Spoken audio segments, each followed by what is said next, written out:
Emabinori. Oduberu Olusheye. Margaret Nosiru. Christopher Veronica. A fish farmer.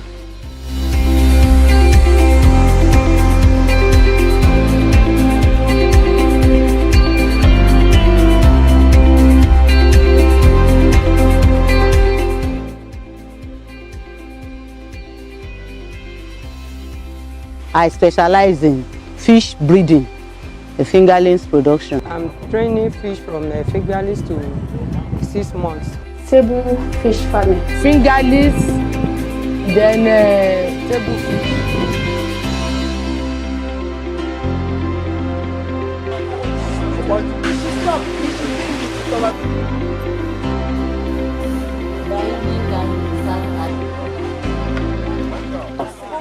Then we have the hatchery. The hatchery involves production of viable fish fingerlings. Then people that want to raise fish, like this my friend now, will come and buy. When they buy, they put inside their ponds and they start raising them into table size fish. That fingerlings, if you want to feed, we start with 0.8.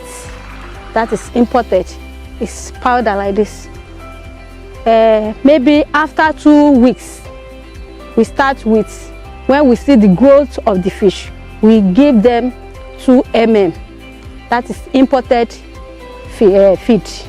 So virtually we have 2 stages, the hatchery production and the table size production.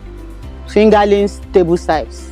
When the fish is up to 2 months, we start pelleting.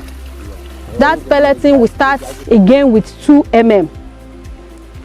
When we feed that one, the fish is up to 3 months.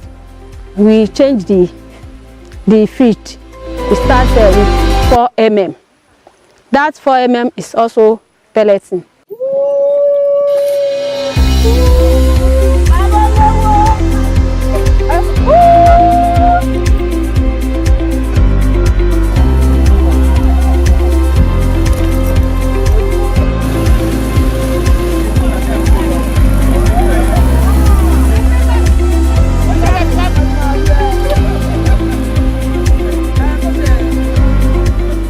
In a season, I will collect like 2,000 or 2,005 in a 1 pond. So I use like 2 ponds. That is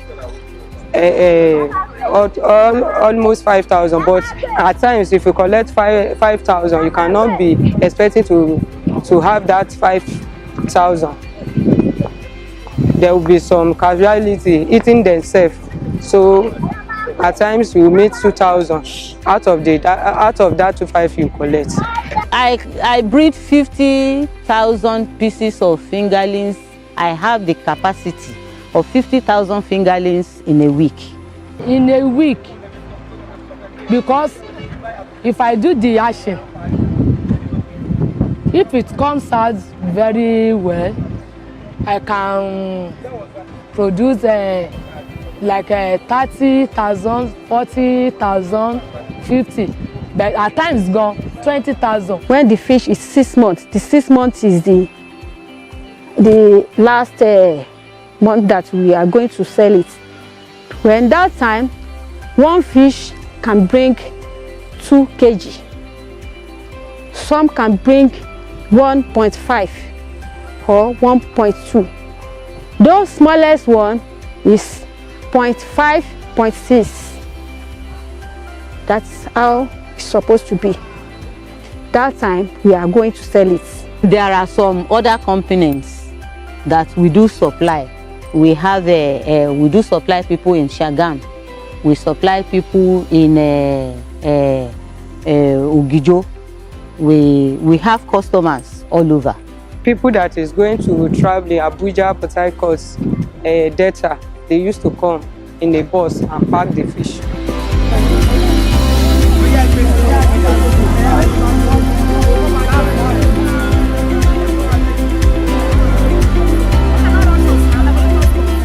I have more than 50 ponds.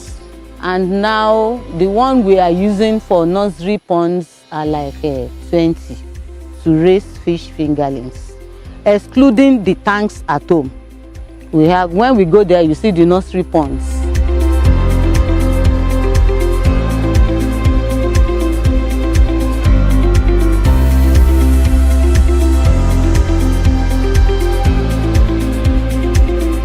The challenges that we have here is capital. We don't have much capital. Before, all this pond, we are putting fish inside it. We are financially handicapped. That is why we are not putting them to use. Because if you put fish and you are unable to raise them to table size, the money you put in, you will not get it back. So it is better when you want to stock fish, know the amount you have that will feed them to the normal table size. When we start, the money we use to raise 5,000 pieces, we now use it to raise 2,000 pieces. And if you try to raise 5,000 pieces with the money you have now, you will lose everything, because the money will not be enough to raise them up to table size. So it is better for you to reduce the number of fish, reduce the number of ponds you are going to use. You even reduce your staff strength. When we collect fish from fingerlings, we need money to buy the imported food before we start eating local. So we buy fish, imported fish like 9-9, yo-yo, and other materials to make the food. I want to increase the fish and the feed also. We are conglomerate of women. Some of us, because they cannot continue with their farm, they started planting vegetables. You can see around us that we have a cassava too. The fish money is not enough to feed us. So you put a little bit of cassava, put a little bit of vegetable, put all those things to gather money. My problem is that I don't have enough capital and equipment that I can use. The challenges I'm having now is lack of funds. Lack of funds. I'm unable to expand. I need to fence these ponds. We cannot put them to use without fencing. In the past, we do it and we discover that we lose these fishes virtually every time. It is unfortunate that you can put as much as 100,000 pieces of fingerlings in a pond, and when you drain it, you find just 1,000. It is as bad as that. So that is when I discovered that the only thing I can do, even these nets, is not enough to prevent the predators. So that is when I now decide, okay, it is better for me to start fencing the ponds gradually.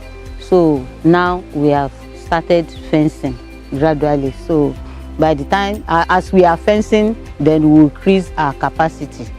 But if I have enough funds, that will not take time, because it is the money that you have that you used to feed your children, used to feed yourself, and still invest back some. So, but if I can get money, I will be able to fence the ponds, then try to raise a fish to table size, thereby increasing my income and helping more people to get job. We have a lot of women in fish farming, who practice fish farming, and they are doing very well. But one thing that is militating against the large production of fish by these women is not only finance alone, but other materials like fishing inputs, which are not easily available to them, and financially, they are not financially buoyant to buy all these fishing inputs. Now, going into fish farming, if you want to raise about 1,000 fingerlings of fish, the women generally, initially it cost almost about 200 to 300,000 naira. About 5-8 years ago when we started. But now, for 1,000 and 2,000 fingerlings to be raised to table fish, to table size, it will cost them almost ₦1 million. Yes, because of the feed that's on the high cost and some other things that are associated with raising fish to table size.